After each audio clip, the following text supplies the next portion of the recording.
Hey everybody, good morning and welcome to the Daily Friend. I nearly said the Big Liberty Show, but the show is supported by the Big Liberty Show. Guys, I have a wonderful panel with me this morning. Some familiar faces who we have back.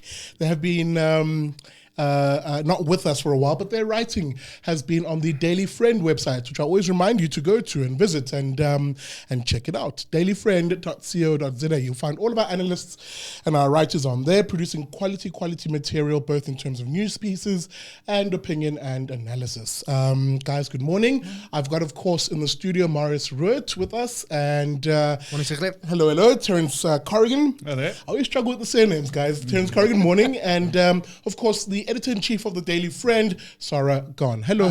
Hi. Can't struggle with her surname, surely. Yeah, I was about to say. Very easy. You'd be surprised. Guys, new start of the week. There's some interesting stuff on the Daily Friend website, which I say you guys are encouraged to go over and read. But over the weekend, we've had the SACP essentially, lash out at the finance minister, Tito Mboweni, who had made comments on social media, essentially protecting and preserving the integrity of the Reserve Bank, in terms of what its mandate is, the importance of its mandate, and the SACP taking issue with that. Is this not the very indicator we've been saying for quite a while on the show, that there is no new dawn? The same ideologues are still at the helm, or wanting to control the narrative at the helm of governance and government in this country. Are we not seeing maybe how do I put this in a more sort of succinct way? Are we not seeing the cabal of leftists who've been given the control over the economic cluster in government sort of now want to silence the voices of those who say, actually, we need to hold the line on certain issues? If I can kick off there, I think that there's sort of left-wing thought. And I think what South Africa is stuck with, we of course at the Institute would take strong exception to socialism or any sort of moves in that direction. But what we have here is, I think, a very kind of loose, untidy, populist a populist version of it. Now, the reason I raise this is because a couple of years ago there was an article that gained a great deal of attention about Latin America, talking about the two lefts. There were those that came out of, let's say, the more ideologically pure Marxist tradition, which actually, which you found in places like Chile, which actually managed to then convert into a, they could see what had gone wrong. Yes.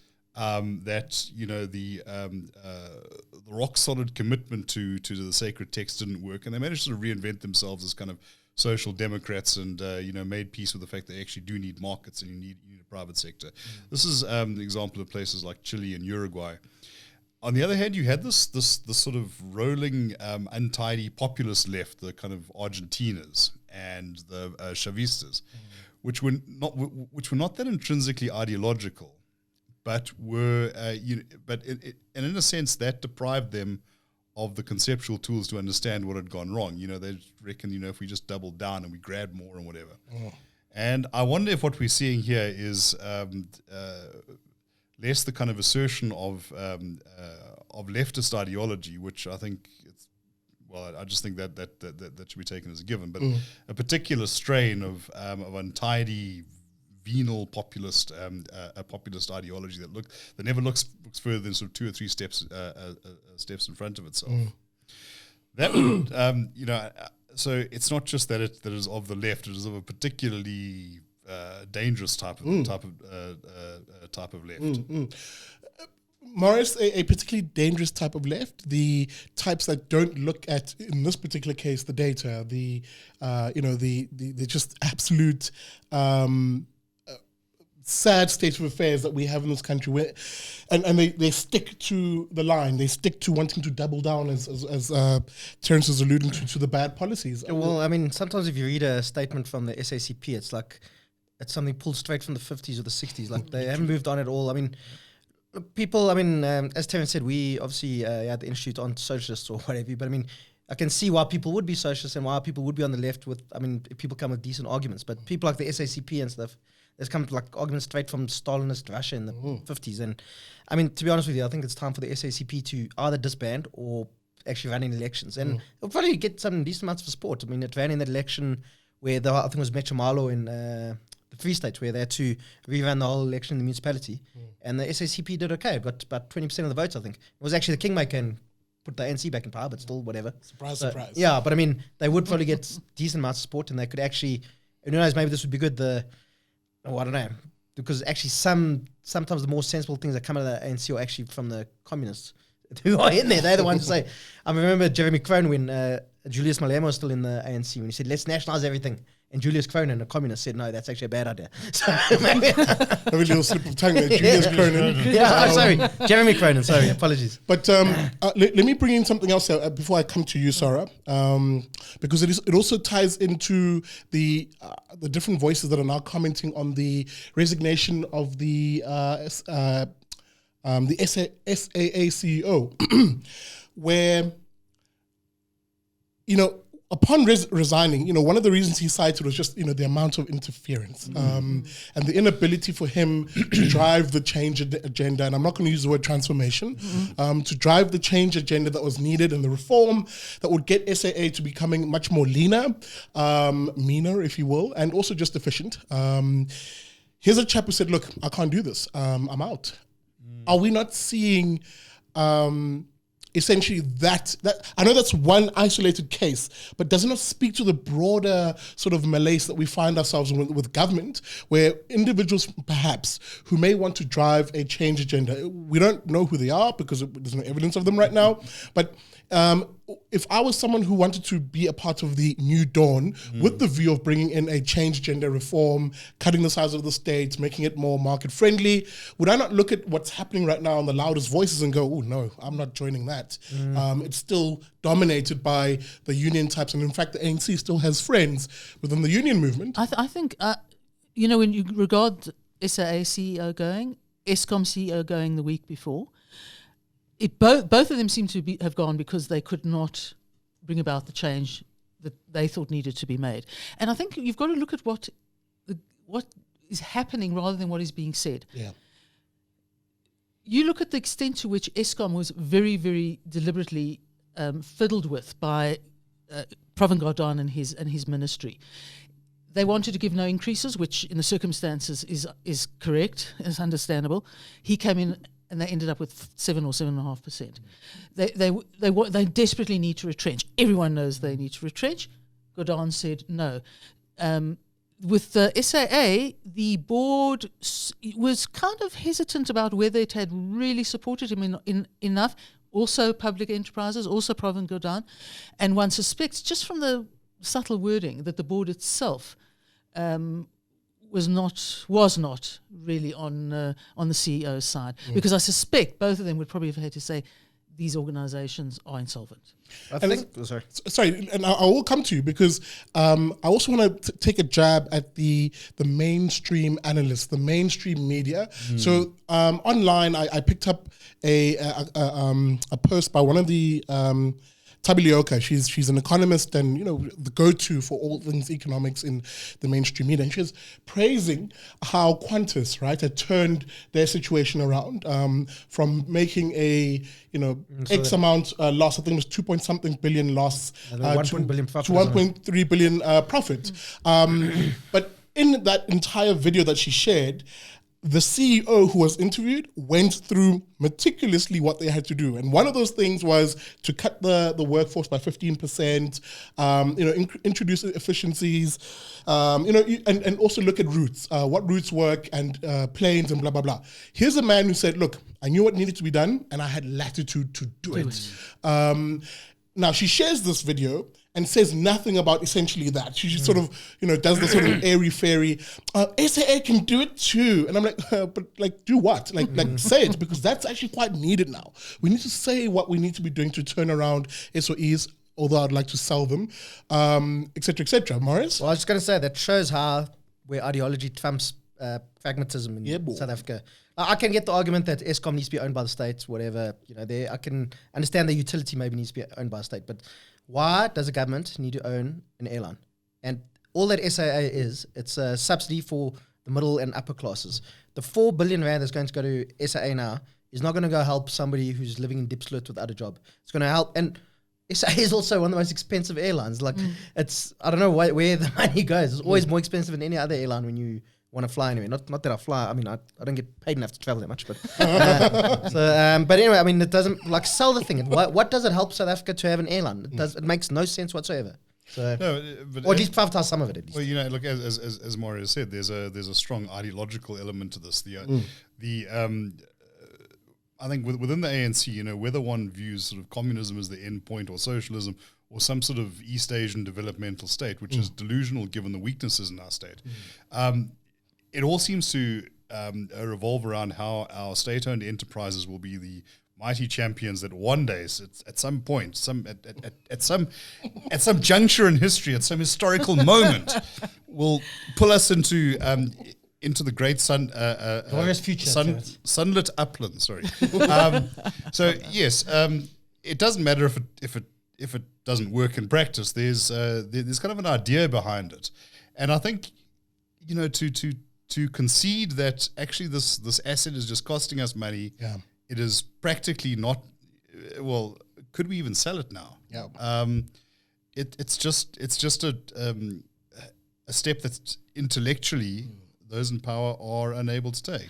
What's fascinating about that, in the most perverse way, is that we should have and should be giving off signals to the outside world, to the outside investment world, to the ratings agency, to the IMF, that we are making changes that they think will help. We're not. Yep. Guys, let's segue on and move on to another topic, one which I don't want us to spend too much time on, but it's amusing for the sake of it just being just such a cluster mess, as I said in another video. The public protector. Now, here's a woman who is, by all accounts, rightly being criticized for just the poor quality of work that she's been doing. And again, when I say criticized, it's not just us as the public. You know, she's had at least, I think, 5 court cases that she's lost now, off of the bad findings and the bad work, the Shadi reports she's put out. And just some of the comments she's been making now on social media are just amusing as if. Sarah? Well, I would have got the hint if she actually said that a journalist has called her a moron, a director general has called her an idiot, and a variety of people have called her an effing something. But she believes she's beyond reproach. She believes that she was placed in her position by God, and when God believes that she should be removed, then she'll be removed from the position. Wow. The thing is, I don't mind people, you know, sort of having a belief in God. Don't get me wrong. Absolutely. I'm also quite a religious person. But when you're, you know, put into a position by the Constitution, you know, you can't be saying stuff like that in a secular country like ours, really, to be honest. Terence? Sorry. No, don't worry. Well, look, you know, I think the Bible says something about pride coming before a fall. Amen. Yeah, you know, I think that there is a generous quantum of pride being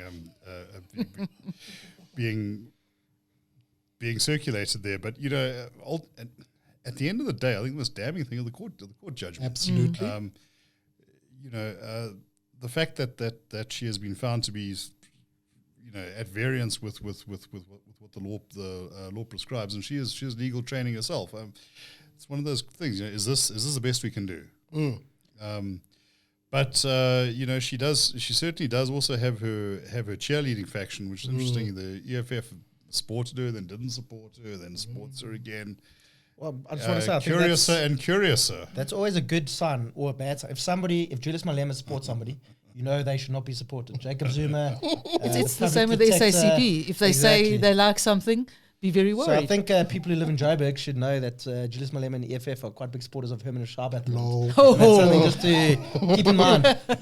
Guys, we move on. I did say I didn't want to spend too much time on that lady. But I'm sure I'm sure at some point someone will write about her on the Daily Friend. Guys, remember to look out for pieces on the Daily Friend, dailyfriend.co.za. The Institute is launching a important campaign today. It's the Unite the Middle campaign, and essentially we launch it off the back of a survey that we did. Look out for the Big Liberty Show this week. In fact, today we'll be putting that episode out where Marius and I have the conversation around the report. We break it down so you can see what's in it. But I wanted us to speak about this campaign because it really, at the heart of it, it tells the tale with data behind it, that South Africans are not at the cusp of a race war, or that we're about to, chase each other into the sea, the rhetoric we used to hear a lot in the early 90s, or that we hate each other, quite the contrary, Marius? Yeah, as I say, it's Unite the Middle report. It's on the website now if you want to go have a look. And we encourage people. We've got a pledge that you can go have a look at. It's about uniting the middle. And if people want to be part of this move to unite the 80% of moderate South Africans who want to work together, want to see a future for all races in this country, they're encouraged to go endorse that pledge. And as we saw, the more people with our EWC campaign, we had 160,000 people who endorsed our anti-EWC campaign. The more people you have behind you, the easier it is to make change in the country. Absolutely. So, I mean, it's about standing up against the divisive politicians and journalists who want you to think that if you're a white person, that all black people hate you, and if you're a black person, all white people hate you, which is complete nonsense. I mean, that's not to say that racism doesn't exist in South Africa, but racism is not the biggest problem that exists in South Africa right now. And let me open this up with the example. The wonderful, wonderful example we all saw last week. It dominated the headlines in the news. Busisiwe Mkhwebane, if I'm not mistaken, that's his surname. Cape Town petrol attendant sees a lone woman, presumably it was in the evening, about to do that dangerous N2 gauntlet, and she didn't have fuel or even money to have some fuel in the car. He gives her $100 and says, "Lady, don't really expect anything from you, just for you to get home safely." Is that not just the South African story, the Unite the Middle type story that we often talk about? Terence, Sarah? I think that what you have there is a story about two human beings, and one is out of his own humanity, recognizing the humanity of another one. I imagine stuff like that is actually more common than we're often led to believe. This one got particular media traction, but I once broke down on a dark road in a rural part of northern KwaZulu-Natal, and after waiting there for half an hour, a bucky pulled up. A black couple in there, and didn't speak very very good English. So we still managed to communicate. I need a lift into the town. They said, "Hop in, we'll take you." Surprisingly, neither of us tried to kill each other. They dropped me off. I fortunately didn't have anything to give them, but that was simply one human being helping another. And I think it's quite an indictment on our culture when we find that either unfathomable or we seek to put some sort of political spin on it to show why this is actually a pathology. I mean, and it comes down to, so maybe you're going where I was going. We're sort of discussing this offline. I won't name names or anything like that, but someone spotted on social media comments on this particular petrol attendant matter, the giving of $100, and they took exception to the response. The response being, South Africans from all walks, all over the country, donated to this guy. He made just under 500,000 Rand himself in donations, which changed his life. And the company that employs him, Shell, said, "Hey, man, we recognize the good work, your heart, and just how you did this, and want to replicate that by giving you 500,000 Rand to donate to charity, a charity of your own cause." And you now have these comments, these social media comments, almost gnashing of teeth, if you will, taking exception at the fact that money was given to this man, and you can imagine all the sorts of theories that come with that, right? Usually it's stuff like, it's white guilt and white privilege flexing its muscles, giving this man money. Why don't they give him a better job? Blah blah blah blah blah. All this whataboutery, if you will. Whereas actually, they then miss. Essentially, they see the hole in the barn door, not the actual barn door itself, and impugn, as you're suggesting, Terence, their own motives and their own ill will onto a situation, which is actually quite beautiful. But I mean, it's when you. Sorry. I was going to say it's when these people, they don't see people as individuals. They see them as only representatives of their racial group. They see as basically effectively racial units. So there can't just be a human being nice to another human being. It's got to be a black guy who's worshipping at the altar of whiteness or some other crap, whatever these guys want to say. So that kind of thing. Just was one person helping somebody else. And this guy's obviously not sort of means. He's a petrol attendant, so he probably didn't have that much money. People saw, well, let's help this guy out. And I mean, we should say good for him. He's probably, I mean, his life's probably changed now. Hopefully. Absolutely. And I mean, there's also been some comments that people are going to manage the money for him. But apparently he approached backer buddy, whoever raised the money for him, said, will you guys please? And he's got a bit of nous, and he's like, he knows he probably won't be able to. I mean, if I got 500,000 rand, I'd probably blow it as well. So, but I mean, the guy's obviously now he wants to get invested properly. I don't know, maybe he's got kids in the future. Towards his kids' So good for him. I mean, we should say this guy's an example from being a good guy and for managing money like that. And it's the thing, this guy has his head screwed on like solidly. He is the typecast of what I think ordinary South Africans are: reasonable, loving towards their next man, and just really want to get on with it through their own lives and look after themselves and their kids. Sorry. I think the beauty of this is that they didn't give him another job or a better job or whatever. He's in a position to decide where he goes. Absolutely. From here. And that's the beauty. A point I want to make about the minority, perhaps on the left, attitude to this, apropos the example you gave. I remember there being a lot of sneery criticism and back in the day, the bad old days, when a lot of white women, some rich, most not, got out there and ran feeding schemes or creches or did education, upgraded education for black kids. And the response was a sort of, oh, well, they're white guilt, they can afford to do it, et cetera, and I've always found this so intensely insulting because having been involved in some of those projects or advised some projects like that, even if those are elements of it, they worked very, very hard to improve the lives of other people, either driven by religious conviction or simply morally thinking it is the right thing to do. It was purely about humanity. Yeah, see, I think there's something else there. You find yourself in a situation where you can make a small contribution. It's a limited contribution, maybe giving some money, maybe by working a couple of hours a week. There's something I think particularly churlish in people turning their noses up to it and saying, well, the whole system's wrong.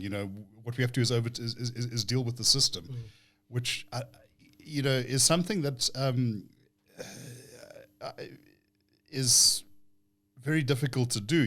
It's even if you accept the logic behind it, we'll be fighting that system for the next several generations. In fact, I remember an instance like that when I was a student. I used to work at one of these adult education facilities, and I remember being attacked by a guy actually came from the United States. I think his parents were lecturers, and he seems to spend most of his time reading Noam Chomsky and drinking beer. Oh. And the beer's okay. And 1 out of 2 is okay. And talking about how he was planning to go back to the United States for graduate studies, and he needed to be careful about what he was going to say because he intended to get funding from the American government to do this, and the fact that he was really anti-establishment could count against him.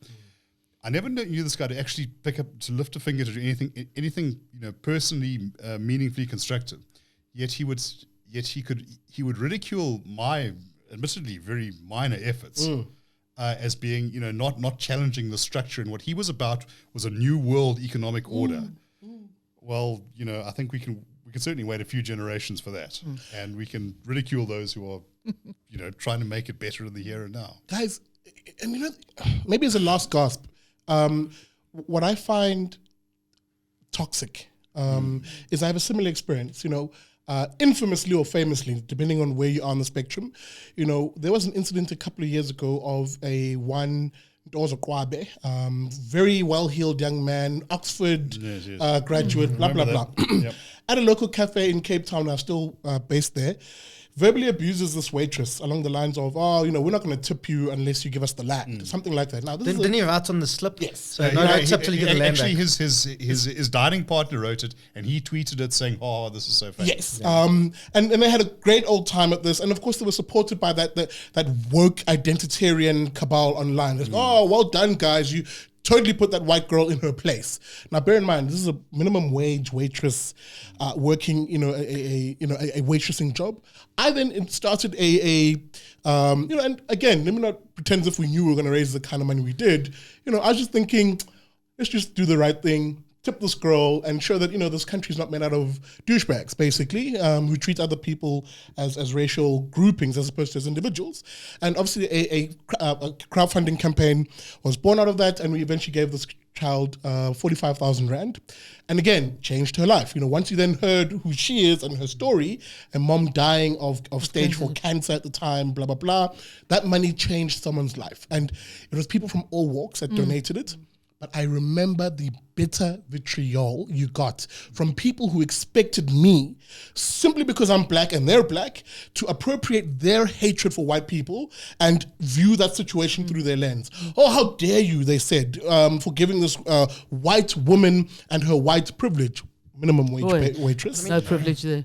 Money. Like, did you help the blacks who were there? Blah, blah, blah, blah, blah, blah. And I remember thinking, these people firstly, they really don't represent this country. When I consider the sort of messages I got from all over the country, from good people who said, hey man, good job, you represent what we really are. Number 2, that sort of hatred should have no place in our society. And this is where free speech is important for me, because it gave me a very good chance to see who those people were when they came forward to spew their hatred. I was going to say, it just shows, if you make the whole argument that racism is only privilege plus prejudice, but in that situation, Mkhwebane, so I never got it right. As you said, Oxford graduate in master's degree or whatever, being that white person was literally his servant for that period. Where's the power dynamic in that? It's obviously on his side. So that just shows you, racism is racism. There's no, he was being a prick to somebody because she was white. That's the only reason. Well, look, let me just chime in there that I remember 2 things about that. The first was that on the crowdfunding page, people putting up their messages, and I remember that there was a white master's student from UCT, and he headlined this, please read this, and it was about all the abuse that was meted out to the staff of the local steers and whatever. And I can gel with them. But then, okay, why attack this initiative rather than start? Exactly. In fact, we're quite happy to donate to that one as well. The other thing is that, as I recall, the father of this young man actually came out and said this isn't how he raises his child. Exactly. There's something to be said for, some keeping sight of humanity, and I think that maybe that's a lesson that too many of us refuse to learn from South Africa's history. As I recall, and I may be wrong on this, he got to Oxford on a scholarship. So, a bright kid who gets the benefit of other people paying for him to study at a very elite institution, and while he was there, he started the Rhodes Must Fall at Oxford campaign. It's terrifying. I'm wondering if these people aren't really sociopaths in their hatred and their diminution of people who aren't them. A real gnashing of teeth that I saw in that. But guys, thank you very much. Let's wrap it up here. And thank you for watching this wonderful Monday edition of The Daily Friend. Remember, guys, you can find our pieces, you can find the analysis, find the opinion pieces, find the news at the Daily Friend website at dailyfriend.co.za. Please read, share it as much as you can online, and share this show. Remember to like, comment, share, and subscribe to the show on both my YouTube channel and the IRR YouTube channel. And guys, remember to support the work that we do, because we are dependent on you guys. Join our crowdfunding campaign. We've been speaking about crowdfunding quite a lot this morning. You can do that by SMSing your name to 32823. Terms and conditions apply. An SMS will cost you R1. Someone will give you a call and sign you up. Or if you don't like SMSs, find us online at irr.org.za/join, and you can sign up a monthly debit order of between 70 and 90 Rand there.